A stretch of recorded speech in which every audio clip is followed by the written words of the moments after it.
Hey everybody, what's going on? It is Salty Salamander here, and today I decided to start a new series of commentaries about, like, a lot of stuff that happened in 8th grade, which was last year for me, and, a lot of it is based around teachers, aka two of them. I'm not going to name them. I'll call them, I don't know, what the hell. One of them in this video, Miss Cheesburger, who we'll get into in a little bit, but, yeah, so if you guys enjoyed these videos and enjoy these commentaries, be sure to leave a like and let me know on what kind of videos you want me to do next. Anyway, getting into the story. So in 8th grade, I had this teacher named Mrs. Cheesburger, we'll call her.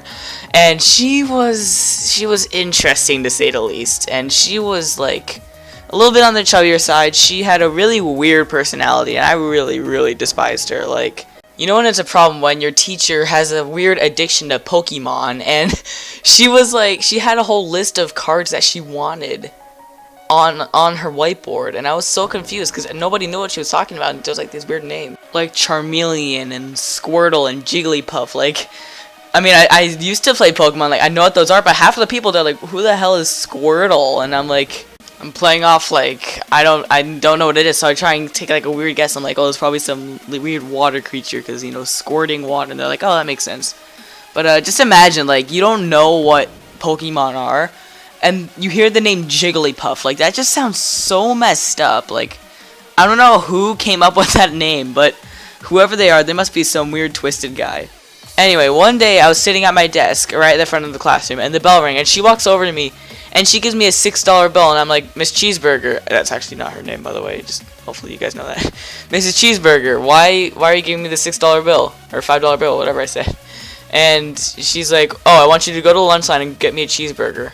And I'm sitting here like, what the fuck? You want me to go to the lunch line, get you a cheeseburger, and what, do I get to keep the change or something? I never actually asked that, but I was wondering that. Like, do I get to keep the change? Is this really all worth it? Like, are you going to give me extra credit for this?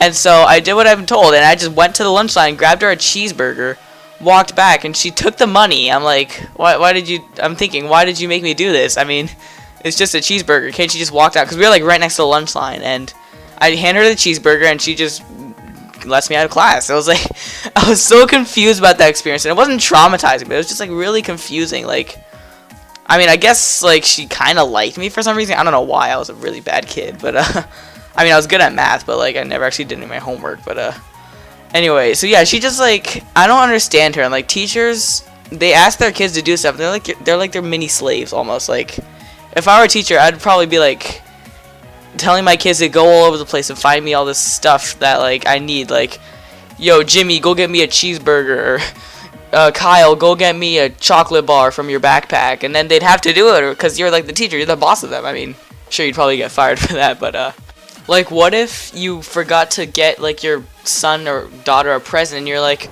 quickly, art project class, and then your entire class just does like a little art project, and like you take one of theirs, and they're like, hey, can I hang this up at my house? And they're like, oh, sure. That was really bad.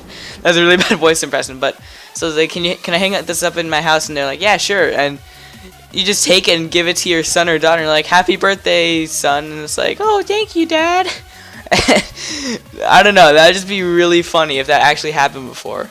Come to think of it, that'd be like a really crappy birthday present for like a 10-year-old or 5-year-old, because like they want all this cool stuff, like these electronic gadgets or whatever, like an iPhone or a new PS4 or whatever. But like, oh, happy birthday, son or daughter, here's a drawing that I made for you, and it's like, oh, thanks, family memories on a picture, yay, birthdays are fun. Anyway, I hope you guys enjoyed this video. Be sure to like, subscribe, and comment, and share with your friends. And like, if you guys want me to do more of this kind of commentary stuff, I have a lot of weird stories about 8th grade. Like, I have another teacher who I still actually haven't like thought of a name for her yet, but yeah, she's the devil in a nutshell. Anyway, be sure to like, subscribe, comment. I'll see you guys in the next video. Peace.